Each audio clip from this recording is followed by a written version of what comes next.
ရှမ်းပြည်နယ်မြေဟိုပုံမြို့ရဲ့ရှေးဟောင်းမွေတော်ဖယားကြီးစီတို့တခါတခေါက်လာရောက်ဖူးမြော်ဖို့စိတ်ချမ်းမြေ့အောင်လဲပတ်ကြပါစို့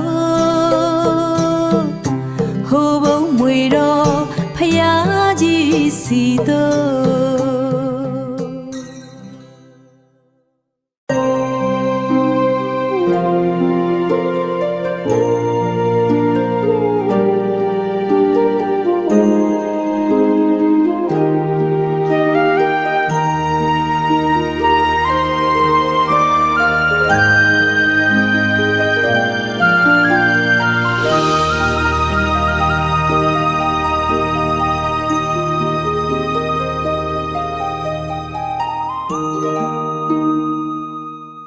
ရှမ်းပြည်နယ်မြေဟိုပုံမြို့ရဲ့